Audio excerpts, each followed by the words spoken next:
consultant immunologist and head department of immunology at Medical Research Institute. Again, thank you for accepting our invitation to do this presentation on chronic urticaria, current practice. Over to you, sir. Thank you very much. To thank the College of Physicians, Pediatricians for giving me this opportunity. So I'll be dealing with chronic urticaria, and this is the outline of my talk.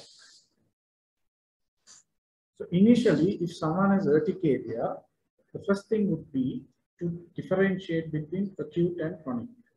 So chronic urticaria is if the urticaria lasts over 6 weeks or is recurrent over a period of 6 weeks. Now, there are differences between acute urticaria and chronic urticaria. The classification of chronic urticaria is either it is chronic spontaneous urticaria, CSU, or it is induced by something else, quite often physical means, and that is called inducible urticaria. So chronic spontaneous urticaria is where you get spontaneous appearance of wheals, angioedema, or both for 6 weeks or more. Now, about 50% of patients have both urticaria and angioedema. In 40%, there is only urticaria, and in 10%, we're supposed to have only angioedema. Now, these are Western figures. Having seen several thousands of patients with chronic urticaria, I haven't seen very many people with chronic angioedema. The inducible urticarias are physical urticarias like dermographism, cold urticaria, vibrated urticaria, and non-physical urticarias like cholinergic, contact, and aquagenic. So the upper panel shows urticaria and the lower panel is angioedema. There are differences at the site of the inflammation as well as the clinical appearance. So what is the pathogenesis? The most important cell that causes urticaria is the mast cell and also the basophil. Now, this is a very complicated slide. I'm not going into this, but it just shows how complicated the pathogenesis is. But in terms of clinical practice, chronic spontaneous urticaria is either CSU unknown cause, which is about 50% or majority of cases, and the others, about 40%, are due to either autoimmune causes or autoallergy. So this type 1 and type 2B is based on the Gell and Coombs classification of hypersensitivity. So type 1 is IgE mediated, and you have IgE against self-antigens or allergens. Now, these self-allergens and Ig to self-allergens have been found in the serum, but no one has yet detected self-allergens cross-linking Ig molecules on the surface of basophils or mast cells. So the important self-allergens are IL-24 as well as thyroid peroxidase. And the autoimmune causes, the type 2B, are mainly IgG against either the Fc epsilon receptor, which is found in about 40% of cases, or IgG against the IgE molecule. Now, clinically, or with the help of laboratory investigations, you can identify type 2B by this marker, a high ratio of IgG to anti-TPO compared to total IgE. So in patients with CSU autoimmune T1 type 1, you may have an increased number of eosinophils or basophils and a low CRP, whereas with type 2 you will have basopenia or eosinopenia as well as high CRP and so on. The diagnosis depends on a detailed history, a physical examination, and basic tests. So the aims of the diagnostic workup is given here, 7 C's. So the first is to confirm the diagnosis and to rule out the differential diagnosis. So when you have wheals, and in addition, you have recurrent unexplained fever, joint pain, bone pain, and malaise, you have to exclude certain autoinflammatory diseases. Now, this is very rare. However, there are patients with wheals which last more than 24 hours. They have discoloration of the skin and they may have systemic features. So these patients have to be investigated for vasculitis by a biopsy. So urticarial vasculitis is a differential diagnosis. Now, if the patient has urticaria and angioedema, you have to see whether the symptoms are inducible. And in many instances, patients with chronic spontaneous urticaria have, in addition, inducible urticaria as well. Now, if you have angioedema alone, then you have to exclude in children hereditary angioedema, particularly due to C1 inhibitor deficiency or dysfunction. There are other causes of hereditary angioedema other than C1 inhibitor deficiency, like factor 12 deficiency and so on. Now, one important point is that if a patient has urticaria in addition to angioedema, even though angioedema is the most important clinical feature, that is not due to C1 inhibitor deficiency. So that's one clinical way of excluding hereditary angioedema. In adults, of course, you have to exclude ACE inhibitor therapy as well. This is the differential diagnosis of urticaria, so I will not go into this. Now, if you identify or diagnose chronic spontaneous urticaria, CSU, there are a few basic investigations that have to be done. The differential blood count, ESR, and or CR. And in specialist care, you can do IgG to anti-TPO, anti-thyroid peroxidase, and total IgE. So with this, you can identify CSU type 2B or type 1. What about extended diagnosis? As Professor Neelika told you, chronic urticaria, chronic spontaneous urticaria is not a food allergy. It is not due to IgE-mediated food allergy. Right? So, testing for food allergens is generally, in most instances, not necessary. The other investigations listed here should be done only if there are indicators. For example, if there is an inducible cause, then you can basically do the test that I will briefly mention. Now, the investigations would help you to look for CSU type 1 or the autoimmune type 2B. There are certain cofactors that can aggravate chronic urticaria. Drugs, particularly NSAIDs, infections, and stress. Now, foods. This is a controversial point. This is not IgE-mediated food allergy. There are what are called pseudoallergens, generally salicylates, which can exacerbate symptoms in certain people.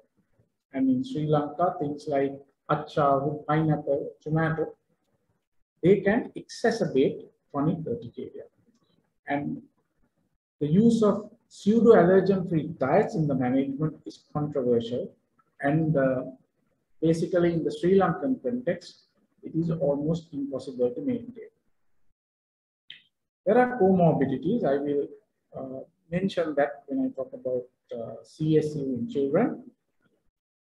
Now, there are certain biomarkers that could predict a longer duration of activity in CSU and also a reduced efficacy of antihistamines. For example, if there is high disease activity, a high CRP, presence of angioedema, and the presence of inducible urticaria, then of course the prognosis slightly deteriorates. Now, you are supposed to monitor CSU activity, and there is an instrument here which has been validated in Europe, in Germany particularly, and in adults. So these instruments have not been validated in children. So this is the urticaria activity score, and this is the angioedema activity score. So I won't go into this. Now, along with chronic spontaneous urticaria, you can get certain forces, physical forces that can exacerbate or actually initiate urticaria. These are the chronic inducible urticarias. So this is dermographism. This is a test for cold urticaria, the ice cube test, the methacholine test for cholinergic urticaria, and the delayed pressure urticaria. And these are the recommended challenge procedures which can be done in Sri Lanka as well. You don't need special instruments except possibly for solar urticaria. Now, is there a difference between chronic urticaria or chronic spontaneous urticaria in children compared to adults? Yes. The prevalence is less than 1%. Maybe a few 0.3% or 0.7% in different studies. Now, in adults, there is a female preponderance. It's in the 20 to 40 age group mainly. Now, in children, the male-female ratio is equal except for adolescents. Autoimmunity may be seen in up to 50%, and inducible urticaria is found in about up to 41%. And dermographism is the commonest, and in the West, the next one would be cholinergic urticaria and cold urticaria. I have not seen very many patients with cholinergic urticaria. In my experience, dermographism is the commonest, followed by cold urticaria. This is the remission rate in CSU. You can see that it can linger on for years. The other important point is that in chronic spontaneous urticaria, you do not get anaphylaxis, whereas you can get anaphylaxis in chronic inducible urticaria, particularly in patients with cold urticaria. This is the sex ratio, male-female ratio, and you can see it's equal up to 12 years, whereas in the adolescent age group, there are more females compared to males. And this is a study from Israel. And allergies are more frequent in patients with CSU compared to the normal population. This is a study from Israel, which showed that compared to patients who do not have chronic urticaria, atopic dermatitis, asthma allergy, rhinitis, and food allergy is more. Treatment. Now, the goal of treatment is to treat the disease until it is gone, and as efficiently and safely as possible, aiming at a continuous urticaria activity score 7. 7 is for 7 days. UA7, 0. I get complete control and a normalization of quality of life. Now, there is another instrument called the urticaria control test and the angioedema control test, which can be used while giving the drugs. In the urticaria control test, there are 4 elements, and you give 4 points, a maximum of 4 for each. So you can get 16. If someone has 16, that means it is well controlled, and if it is 4, it is pretty bad. So if you get a urticaria control test result of 16, that is the maximum, that is completely controlled, and you can step down. So you think of stepping down or stepping up, or rather stepping down, or you analyze these patients every 3 to 6 months. If the UCT is 12 to 15, it's well controlled, and you can control therapy and try to optimize. Whereas if it goes below 12, it's uncontrolled. And now, this is the latest guideline on chronic urticaria. Came up in this year. This is the ERG, European Academy of Allergy and Clinical Immunology guidelines, and it is similar to the British guidelines. So it basically applies to both children and adults, but there aren't very many studies on children. So the first thing would be that you do not give first generation antihistamines. You give second generation H1 blockers. And you start with the standard dose. And if it is inadequate, if the control is inadequate, and you basically look at the patient every 2 to 4 weeks, and if the control is inadequate, you increase every 2 weeks to a maximum of 4. Now, in Europe and in the United Kingdom, if even after increasing the dose up to 4 times the normal, if there is no response, you add omalizumab, that is the monoclonal antibody against IgE. Now, in adults, you give it at a rate of a dose of 300 milligrams every 4 weeks. But if it doesn't work, you can increase up to 600 every 2 weeks. Now, omalizumab is licensed in the United States for children over 12 years for chronic urticaria, for asthma over 6 years. So, in children over 6 years, you can give omalizumab, but unfortunately, omalizumab is not available in Sri Lanka, and it's very, very expensive. Some time ago, I calculated that omalizumab would cost about 200,000 rupees a month, and that is before the rupee went into free fall. If omalizumab doesn't work, then you can add cyclosporine to the second generation antihistamines. Now, the US guidelines are different, and I think this is more applicable to Sri Lanka, because if you do dose escalation with second generation antihistamines and it doesn't work, then you can start on H2 antihistamines and leukotriene agents. Now, these 2 agents were found in the earlier ERG guidelines, but the evidence, the benefit is low. So the Europeans have omitted this, but we have no option. And I've had 1 or 2 patients who have responded to anti-leukotriene agents.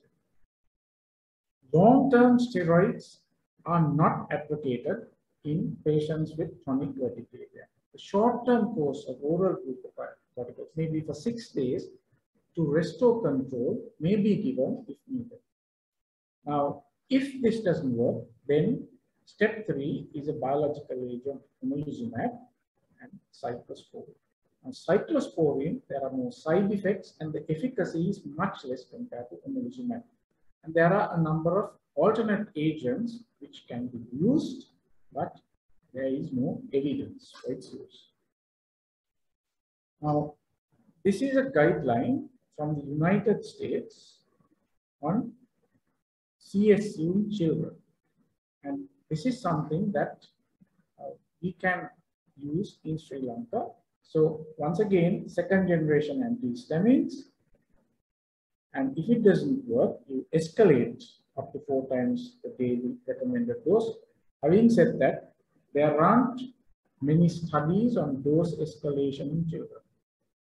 You can add an anti-leukotriene antagonist like anti-leukas and also a first generation antihistamine. Add at bedtime either hydroxyzine or doxycycline. Third line is omalizumab. So there is a problem here, and there are other agents as well. This is a Italian guideline in 2019 on children, where first generation, first line is a second generation antihistamine at standard dose. In patients who are less than 12 years, because omalizumab is not licensed for use, they increase the H1 antihistamine. Over 12 years, second line is omalizumab. Third line for those with less than 12 years is second generation antihistamine plus leukotrienes or cyclosporine. These are, of course, off-label, and for over 12 years, increase the antihistamine and added leukotrienes or cyclosporine. So now, antihistamines, the first generation antihistamines can be given up to 6 months, because second generation antihistamines are licensed only at 6 months or 1 year. So in the first few months of life, you might give first generation antihistamine, but thereafter, you do not give first generation antihistamines initially. Now, what should be done in Sri Lanka? The main problem is that we do not have omalizumab. So, second generation antihistamine should be given. Up to 6 months, you can give a first generation. You can up dose. If a second generation antihistamine doesn't work, we can change that to another second generation antihistamine. Certain guidelines suggest it, but I think we have very little option. We can add first generation antihistamine in the night, add a leukotriene antagonist, and add an anti-H2 antihistamine. So if these don't work, then we are left with either cyclosporine or some of the other antihistamines, other drugs where there is little evidence, like some of these dapsone and so on. Now, in this Israeli study, you can see that up to 2 years, about 70% or 75 to 80% of the patients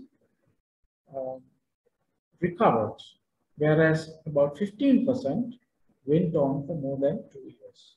So, one important point is that we cannot cure chronic spontaneous urticaria. You have to cure, the patient has to cure himself or herself, and that is something that has to be told to the patient. Now, there are certain points that I would like you to remember when dealing with patients with chronic spontaneous urticaria. One is that you have to start with second generation H1 antihistamines, not the first generation. That's number one. Second generation, you might have, in difficult cases, you might have to use H2 antihistamines and leukotriene receptor antagonists.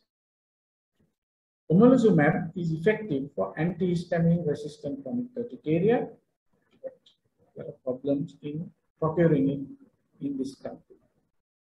Steroids should be avoided for long-term therapy.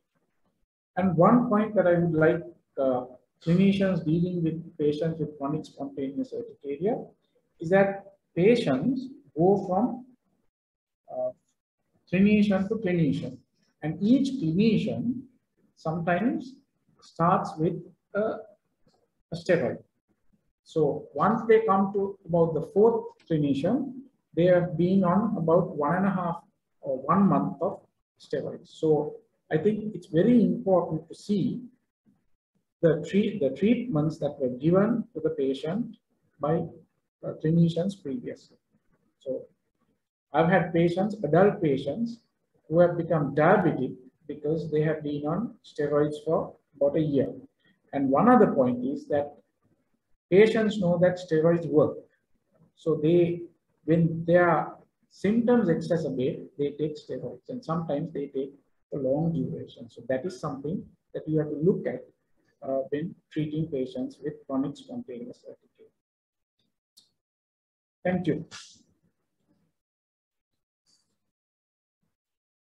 Thank you very much, sir, for your presentation, which was very useful, and I think for all the presenters for keeping in time. As an immunologist, head of the Department of Immunology.